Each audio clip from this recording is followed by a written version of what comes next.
T20 world cup के semifinal में पाकिस्तान का मुकाबला किससे होगा? ग्रुप 2 के 2 अहम मैचेस आज फैसला कुन होंगे। पाकिस्तान स्कॉटलैंड से जीता तो सेमीफाइनल में ऑस्ट्रेलिया से मुकाबला होगा। पाकिस्तान आज का मैच स्कॉटलैंड से हारा और न्यूजीलैंड अपना मैच जीत गया तो सेमीफाइनल में पाकिस्तान और इंग्लैंड का सामना होगा। आज अफगानिस्तान ने अपसेट किया और न्यूजीलैंड को शिकस्त दे दी तो फिर अगर मगर का नया सिलसिला शुरू होगा। पाकिस्तान और स्कॉटलैंड का मैच शाम 7 बजे शुरू होगा।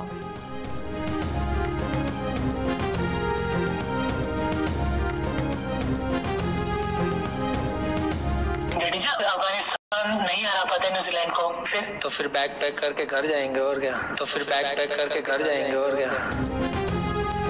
भारत सेमीफाइनल में पहुंचेगा या नहीं, सारा दारोमदार अफगानिस्तान की परफॉर्मेंस पर। अफगानिस्तान आज का मैच न्यूजीलैंड से जीत गया और भारत का रन रेट बेहतर हुआ तो भारत सेमीफाइनल में पहुंच जाएगा। न्यूजीलैंड की कामयाबी की सूरत में भारत टूर्नामेंट से बाहर हो जाएगा। भारतीय ऑलराउंडर रविंद्र जडेजा का कहना है, अफगानिस्तान हार गया तो हम बैग पैक करके घर चले जाएंगे। अफगानिस्तान और न्यूजीलैंड का मैच दोपहर 3 बजे शुरू होगा।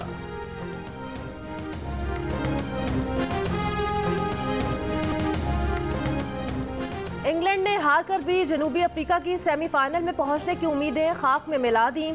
खुद भी अगले मरहले में पहुंच गया। रिवायती हरीफ ऑस्ट्रेलिया को भी सेमीफाइनल में पहुंचा दिया। जनूबी अफ्रीका के 190 रन के हदफ के ताकुब में इंग्लैंड 8 विकेटों के नुकसान पर 179 रन बना सका। पाकिस्तान पहले ही सेमीफाइनल में जगह बना चुका है।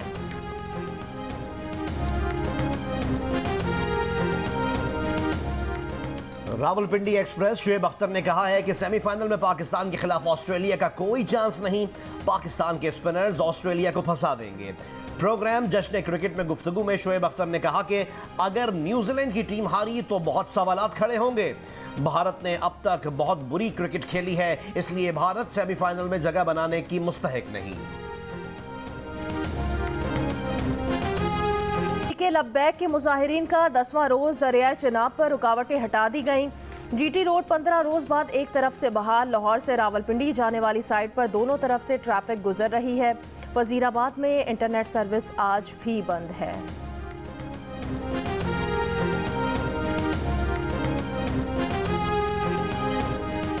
बगदाद में इराकी वजीर आजम मुस्तफा काज़मी के घर पर ड्रोन हमला। वजीर आजम हाउस के मुताबिक कातिलाना हमले में इराकी वजीर आजम महफूज रहे। इससे पहले सिक्योरिटी ज़राए ने हमले की तस्दीक की थी। हमला ऐसे वक्त किया गया जब 10 अक्टूबर के इंतखाबी नताइज के खिलाफ मुजाहिरे किए जा रहे हैं।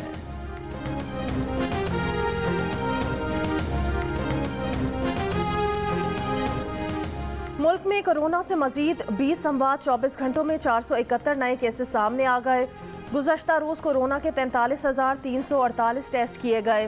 मुस्बत केसेस की शरह 1.08% रही। NCOC के मुताबिक मुल्क भर में कोरोना के 1233 मरीजों की हालत तशवीशनाक है। लाहौर और पंजाब के बस्ती इलाकों में स्मॉग के खतरात फिर से सर उठाने लगे। लाहौर फजाई आलूदगी के लिहाज से दुनिया भर में आज फिर दूसरे नंबर पर। लाहौर में स्मॉग और आलूदगी फैलाने वाले 11 सनती यूनिट सील कर दिए गए। गैर कानूनी तौर पर काम करने वाले भट्टों पर भारी जुर्माना आयद किया गया।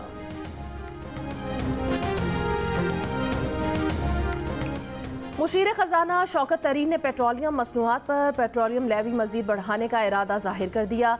कहा IMF ने भी PDL बढ़ाने का कहा है, मगर इसका इन्हिसार पेट्रोलियम मसनूआत की आलमी कीमतों पर होगा। अगर तेल की आलमी कीमत कम हो जाए तो हुकूमत को PDL बढ़ाने में आसानी हो जाएगी। जियो न्यूज़ की प्रोग्राम नया पाकिस्तान में गुफ्तगू। हुकूमत को घर भेजने तक मार्च किया जाएगा। 13 नवंबर को कराची, 17 नवंबर को क्वेटा और 20 नवंबर को पेशावर की सड़कों पर निकलेंगे। आखिरी रैली लाहौर में होगी, जिसके बाद इस्लामाबाद की तरफ फैसला कुन लॉन्ग मार्च किया जाएगा। हुकूमत मुखालिफ इत्तेहाद PDM ने फैसला सुना दिया। कहा कि अब यह तहरीक इमरान खान को घर भिजवा कर ही खत्म होगी। ये इमरान खान से निजात की तहरीक है। PDM के सरबराही इजलास पर वफाकी वजीर इत्तलात व नशरियात फवाद चौधरी का रद्द अमल। कहा सियासी बेरोजगारों ने एक और बैठक लगाई, उन्हें बारहा समझाया कि इजलासों की तारीखें नहीं अपने लक्षण बदलें। ये भी समझाया कि अवाम के दिलों तक रास्ता तौबा करके हमवार किया जा सकता है। उनके एहतजाज का मुस्तकबिल पहली तहरीक से हरगिज मुख्तलिफ ना होगा। चीनी की कीमत में इजाफे के साथ मोटी चीनी दुकानों से गायब होने लगी। बाजारों में बारीक पाउडर नुमा दरामदी चीनी 90 से 100 रुपए फी किलो में मिलने लगी। शहरियों का कहना है कि बारीक चीनी किसी काम की नहीं। कराची में 1 किलो चीनी की कीमत 150 से 160 रुपए तक पहुंच गई। फैसलाबाद और कोयटा में भी 160 रुपए में फरोख्त होने लगी। पेशावर और हैदराबाद में चीनी 150 रुपए फी किलो में दस्तयाब।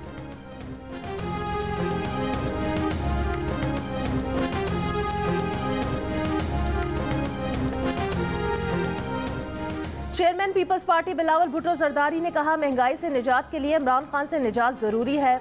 लाड़काना में खिताब में कहा मुल्क को तरक्की की बजाय महंगाई की राह पर डाल दिया गया है। पीपल्स पार्टी की आवाम दोस्त पॉलिसीज ही मुल्क में तरक्की ला सकती हैं।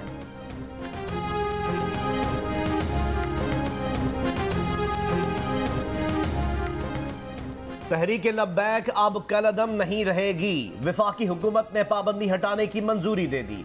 वजारत दाखिला को पंजाब हुकूमत की भेजी गई समरी में कहा गया है कि तंजीम ने आइंदा पुरतशद्दुद न होने की यकीन दहानी कराई है। TLP मुस्तकबिल में आईन पाकिस्तान और मुल्क के कानून का एहतराम करेगी। तंजीम से पाबंदी हटाने का फैसला तंजीम की यकीन दहानी और वसी कौमी मफाद में किया है। तंजीम से पाबंदी हटाने के लिए पंजाब हुकूमत की वफाकी वजारत दाखिला को भेजी गई समरी पर सर्कुलेशन समरी के जरिए मंजूरी ली गई।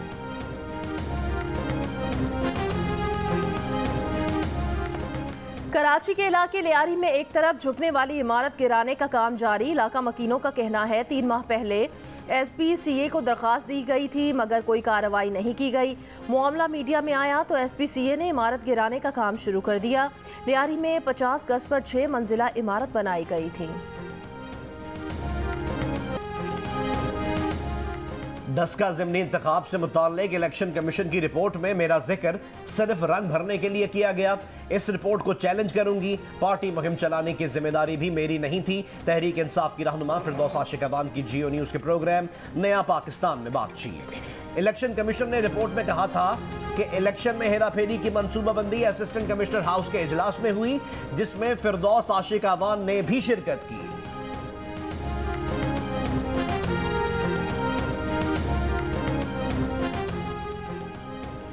बलोचिस्तान की नई काबीना की हलफ बर्दारी आज दोपहर 4 बजे होगी। 14 रुकनी काबीना में 5 मुशीर भी शामिल होंगे।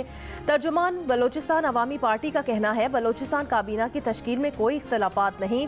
इख्तलाफात की खबरें बेबुनियाद हैं। साबका हुकूमत का खास टोला साजिशों में मसरूफ है।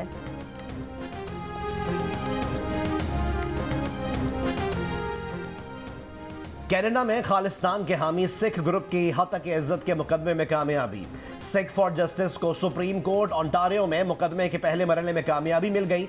सिख फॉर जस्टिस के रहनुमा गुरपतवंत सिंह पन्नू पर पाकिस्तान से यकजहती का इल्ज़ाम लगाने वाले सहाफ़ी और इदारे को कानूनी फीस अदा करने का हुक्म।